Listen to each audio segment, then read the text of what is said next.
यहाँ पे जो टेक्स्ट दिया है वो एक्चुअली एक चैप्टर का आउटलाइन है। पहले मैं आपको एग्जैक्टली वही दिखाता हूँ, फिर हम समझाएंगे कि हर हेडिंग का फोकस क्या है और सब टॉपिक्स आपस में कैसे कनेक्ट होते हैं। ये टाइम पीरियड बताता है कि चैप्टर का फोकस कौन से सालों पर है। ये पहला सब टॉपिक है और यूजुअली यहीं से मेन स्टोरी लाइन स्टार्ट होती है। सबसे पहले हेडिंग का मीनिंग क्लियर कर लेते हैं। 19th सेंचुरी यहाँ 1815 से 1914 तक लिया गया है, क्योंकि 1815 के आसपास यूरोप में वॉर्स का एक बिग फेज एंड होता है और 1914 से वर्ल्ड वॉर 1 स्टार्ट हो जाता है। तो चैप्टर बेसिकली मॉडर्न वर्ल्ड के बनने का ब्रिज पीरियड कवर करता है। अब 2.1 पर आते हैं, a world economy takes shape. इसका कोर आइडिया ये होता है कि कंट्रीज आइसोलेटेड नहीं रहती। ट्रेड, इन्वेस्टमेंट, माइग्रेशन और फाइनेंस के थ्रू एक ग्लोबल नेटवर्क बनने लगता है। जब आप इस पार्ट को पढ़ते हो, खुद से पूछना, कौन क्या प्रोड्यूस करता था, कौन से रूट से चीजें जाती थी और किसको प्रॉफिट होता था। ये क्वेश्चंस आपको स्टोरी के सेंटर में रखेंगे। फिर 2.2 रोल ऑफ टेक्नोलॉजी।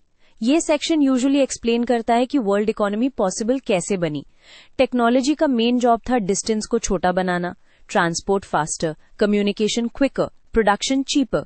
जब कॉस्ट और टाइम डाउन होता है तब ट्रेड नेचुरली बूस्ट होता है। तो यहाँ आप इकोनॉमी और टेक्नोलॉजी का कॉज एंड इफेक्ट लिंक पकड़ना सीखोगे। अब 2.3 लेट 19th सेंचुरी कॉलोनियलिज्म। ये पार्ट दिखाता है कि पावर और कंपटीशन का एंगल कैसे आता है। कॉलोनियलिज्म को सिर्फ पॉलिटिकल कंट्रोल मत समझना, इसके पीछे मार्केट्स, रॉ मटेरियल्स, लेबर और स्ट्रेटेजिक रूट्स का प्रेशर भी होता है।